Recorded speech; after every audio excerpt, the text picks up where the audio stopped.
그렇다면 전문가를 연결해서 국내 핀테크 산업을 활성화하기 위한 방안에 대해 자세히 알아보겠습니다. 네, 건국대학교 금융IT학과 이영환 교수 전화로 연결돼 있습니다. 교수님 안녕하십니까? 네, 안녕하세요. 네, 국내 금융거래시장에서 핀테크가 활성화되기 위해서는 정부 부처의 거미줄처럼 복잡하게 얽혀있는 규제부터 먼저 풀어줘야 할 텐데요.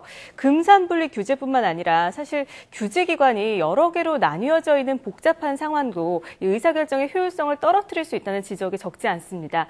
이러한 부분을 과연 어떤 방향으로 해결을 해 나가야 될까요? 그렇습니다. 현재 금융 관련 규제가 하도 광범위하게 여러 법률과 기관에 걸쳐 있다는 게 큰 문제인데요. 지금 금감원이 만들어 놓은 전자금융감독 규정 해설집이라는 게 있는데 그것만 하더라도 300몇십 페이지가 돼서 네. 그 분량에 지켜져야 하는 규제가 수천 건에 해당되고 있는데요. 그 전체를 다 고치려고 그러면은 제가 생각하기에는 가장 한 가지 방법 이외에는 다른 방법은 없는 것 같더라고요. 하도 거미줄처럼 연결이 돼서 뭐 특별법을 만든다든지 그런 방법밖에는 없는 거로 저는 생각을 하고 있습니다. 네. 무엇보다 금융권에 대한 규제를 시정할 수 있는 정책 당국의 과감한 결단이 필요할 것 같다는 생각이 드는데요. 그렇다면 우리나라보다 앞서서 핀테크 산업이 활성화된 미국이나 유럽 등 선진국의 규제 시스템에서 참고할 부분은 없겠습니까? 우리나라 규제들이 참 많고 복잡하고 그런 게 참 문제인데요. 네. 그중에 아마 가장 문제는 우리나라 규제가 한번 만들어지면은 다시는 안 고쳐진다는 게 문제인 것 같아요. 예. 그래서 이제 가령 뭐 우리 공인인증서도 한번 만들어졌으면 사실 2000년에 만들어질 때는 그런 대로 좋은 기술이었는데 나중에 보니까 이게 걸림돌이 된다는 거죠. 예. 그래서 규제가 기술하고 공진화를 할 수 있도록 만들어줘야 되는데요. 우리나라는 그런 원칙이 없습니다. 네. 그래서 한국에는 어떤 원칙이 있냐면 그 대신 동일 서비스에 대해서 동일 규제가 적용돼야 된다는 원칙인데요. 새로운 기술이 생기면 무조건 옛날 기술에 맞춰서 규제를 따라가야 한다는 겁니다. 네. 그런데 미국에서는 그게 반대의 원칙이 있습니다. 네. 미국은 규제가 기술을 따라가야 한다는 원칙입니다. 그러니까 기술이 새로 발명이 되거나 새로 만들어지면은 규제가 그거에 맞게 고쳐져야 한다는 게 미국의 원칙입니다. 우리가 그런 걸 좀 도입했으면 어떨까 싶습니다. 네, 좋은 점은 좀 따라갈 수 있는 부분이 있어야겠네요. 그렇죠. 네, 사실 간편 결제 서비스와 가상화폐 등을 겨냥한 보안 공격이 계속해서 발생을 하고 있기 때문에 신종 보안 위협에 대한 부분도 사실 안심할 수가 없는 상황인데요. 안전성을 확보하기 위해서 어떤 노력을 기울여야 할까요? 저는 간편 결제라는 말을 들을 때마다 참 재미있다고 생각하는데요. 어떤 면에서 그렇습니까? 우리나라는 간편하지도 않은데 간편 결제라고 부르고요. 네네. 안전하지도 않은데 안심 결제라고 부릅니다. 그게 왜 그러냐면은 한국의 보안성 심의라는 게 사전 심의제입니다. 그래갖고 미리 한번 서비스 시작하기 전에 미리 한번 심의를 해보고 그러고 나서 통과하면 그다음엔 쭉 10년이고 20년이고 쓸 수 있게 만들어준 게 사전 심의제입니다. 예. 그래서 한번 만들어지고 나서 그걸 그냥 지키기만 하면 되기 때문에 금융기관들은 더 이상 할 필요가 없어요. 뭐 고칠 필요가 없습니다. 그런데 그게 그렇게 하면 어떻게 되냐면 금융기관한테 금융당국이 사실은 면죄부를 주는 겁니다. 예. 그래서 기술이 진화하고 해킹 기술도 진화하고 피싱 기술도 진화하게 되기 때문에요. 사실은 그런 거에 대한 고려가 좀 있어야 됩니다.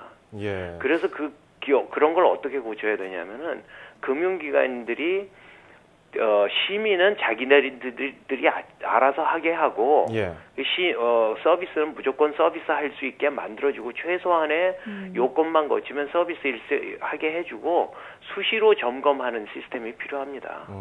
그러고 나서 정말 필요한 거는 우리가 고객에 대한 책임을 무한 책임을 지도록 만들어주면 됩니다. 예. 그러면은 금융기관들이 FDS나 여러 가지 기술들이 있거든요. 지금 도입하지 않고 있는 기술들이 있는데 그런 기술들을 계속 도입하면서 계속 진화를 시키려고 노력을 할 거기 때문에 피해가 최소한으로 줄어들 겁니다. 예.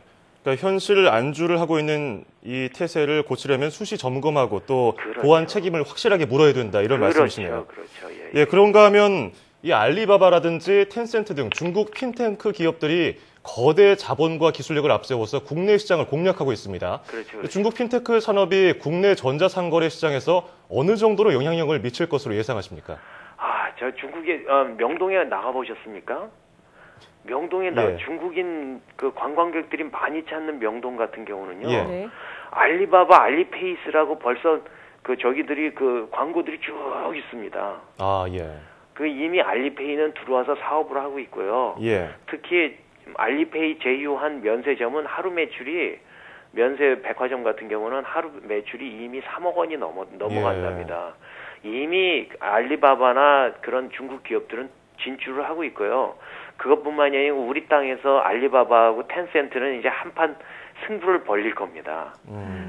제가 생각하기에는 우리나라 이미 한국 카드 결제 시장은 이미 큰 지각 변동이 시작되고 있습니다. 그런데 우리는 규제 때문에 손 놓고 있다는 겁니다. 이게 예. 이거 큰일입니다. 그렇군요. 네, 그렇다면 이 해외 핀테크 기업들의 국내 시장 진출에 대비를 좀 하고 또 나아가서 우리나라가 전 세계 핀테크 시장에서 경쟁력을 갖추기 위해서 앞으로 어떤 지원과 방안이 뒷받침돼야 될까요? 저는 그 방안이 여러 개가 있을 수 있는데요. 네. 첫 번째로 가장 중요한 거는 핀테크라는 게 생태계가 조성이 돼야 됩니다. 한 산업이 아이디어 좋아 그러고선 만들어져서 그 살아남을 수 있는 환경은 별로 조성이 될 수가 없다고 생각합니다. 예. 그런 기적은 일어날 수가 없다고 생각합니다. 그래서 생태계를 조성을 해서 핀테크 산업들이 막 생기고 그 서비스들 새로운 서비스를 다 만들어줘야 되는데요. 네.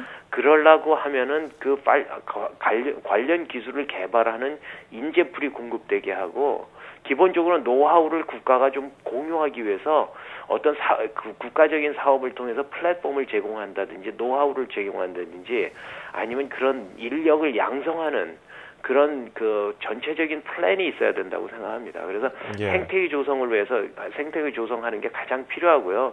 두 번째는 핀테크 사업 스타트업들이 재정적으로 열악한 것을 감안해서 R&D를 지원한다든지 벤처 자본을 유도하는 것을 유치한다든지 네. 테스트베드를 지원한다든지 뭐 이런 것들이 필요하다고 생각합니다. 물론 금산분리 원칙 철폐 이게 되게 중요하죠. 예. 자, 다소 늦은 감이 있지만 우리나라 이 핀테크 산업을 활성화하려면 생태계를 조성해야 한다는 점, 그리고 그러기 위해서는 인력을 양성해야 하고요. 그리고 재정 지원을 해야 한다는 점을 지적하셨습니다. 그렇죠. 참 이런 지원과 생태계 조성이 하루빨리 이루어졌으면 좋겠습니다. 자, 지금까지 건국대학교 금융IT학과 김영환 교수와 이야기 나눠봤습니다. 고맙습니다. 예, 이영환 교수입니다. 감사합니다. 네, 고맙습니다.